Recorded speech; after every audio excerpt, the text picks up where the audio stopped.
Today we are making a movie on how to make tomato soup with my friend Samantha and my grandpa. All right, so here's what we're gonna do today. I've got a helper, or two helpers actually, Samantha and Emmy. And what we're gonna do is make a really simple tomato soup, aren't we? Yes. All right, so the first thing we've gotta do is get some ingredients from the garden, am I right? Yep. Tell me This is oregano. What is it? Oregano. Oregano, okay. Samantha is holding our oregano. Now I'm getting some thyme.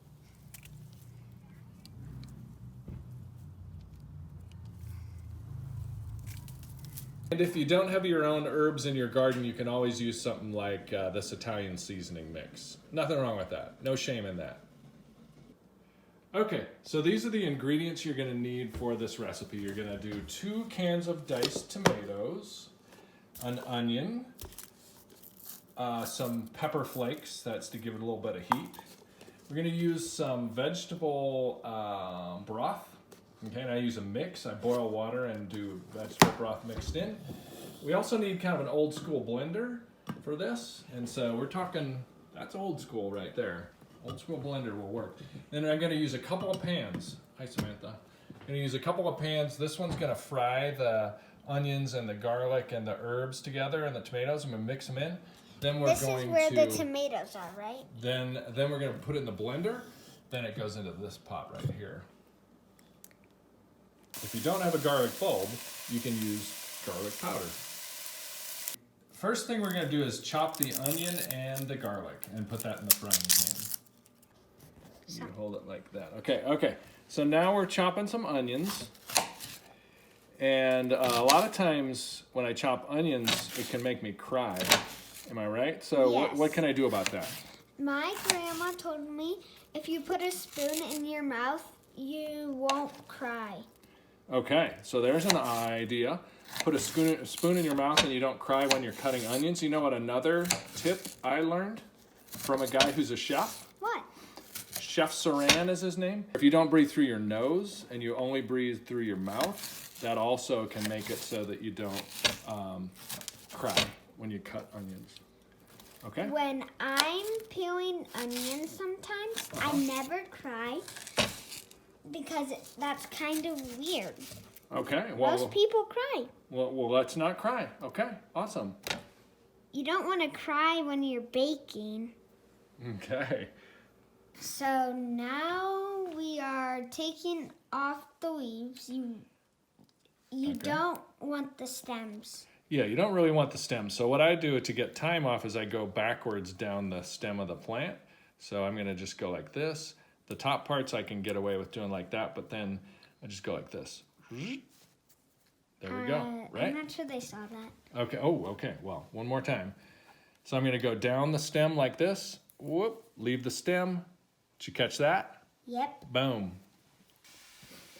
I got just a lot of the stem. Okay, so now we're taking the oregano leaves off the stem. And you can see my trusty helper here is doing a pretty good job there. It's okay to have the stems because we're going to put it in a blender, but really, you don't need the stems, so we're going to try to get as much of the stem off the oregano and off of the thyme as we can. The next step is to put the herbs into the onions. Okay, let's scrape them off. There we go, nice stuff. All right, and then we want to stir those herbs in there. Good, looking good. Okay, the next step is to put the tomatoes into the frying pan. Dump the can of tomatoes into the frying pan. Dump them all in there. There we go. And 2 cans of tomatoes, and we're going to stir those in. And remember, always wear an apron. Am I right? Yeah. The next thing we want to do is put a pinch of pepper flakes in there. I like to heat it up just a little bit. Now you could do a pinch or you could do like 5 to 10 pinches if you want it really hot. We'll just do a few because, this is for all ages right now. That's probably good. Okay, thanks. And if you don't have pepper flakes, you can always use this kind of thing, ground cayenne red pepper. And just use a little bit, see how that goes, and then add a little more if you think you can take it. The next step is you want to use that vegetable broth.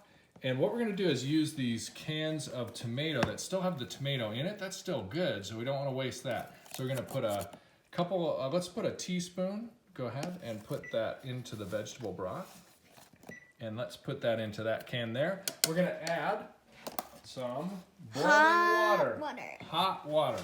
So I'm going to fill this up with some boiling water, about halfway, because I don't want to scald my hand. Don't touch that can. And then what I'm going to do is, next step is to just stir that up like so.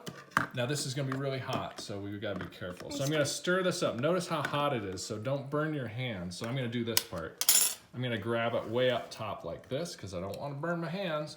I'm going to drop that into this. Go ahead now. Yeah, so we're going to drop that in, and we're going to do that with both cans.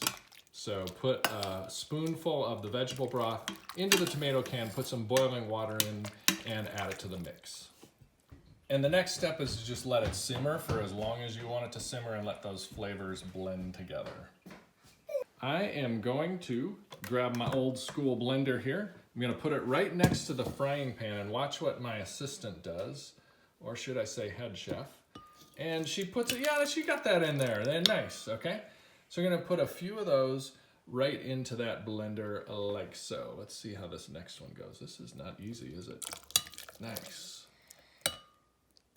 I don't fill the pitcher all the way, so go ahead, we'll put the lid on there. And then what we're going to do is, I like to, hold on, I'm going to put my hand here so the stuff doesn't blow out the top because this is an old one. Click puree for me. Which one? Number 4. There we go.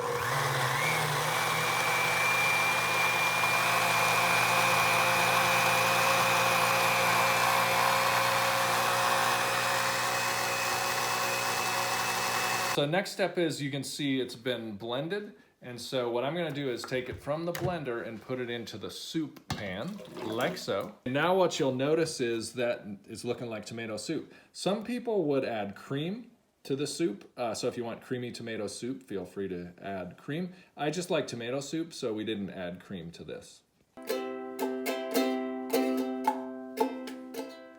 What are we making now? Garlic bread. And how do we do that?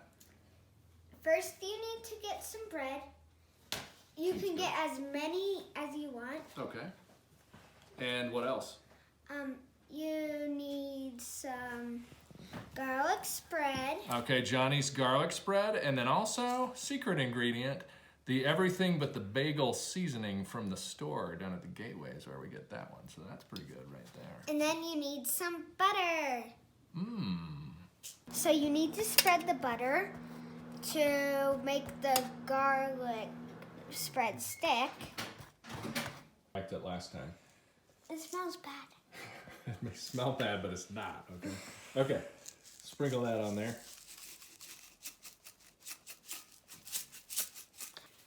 I hope you like our 2 recipes.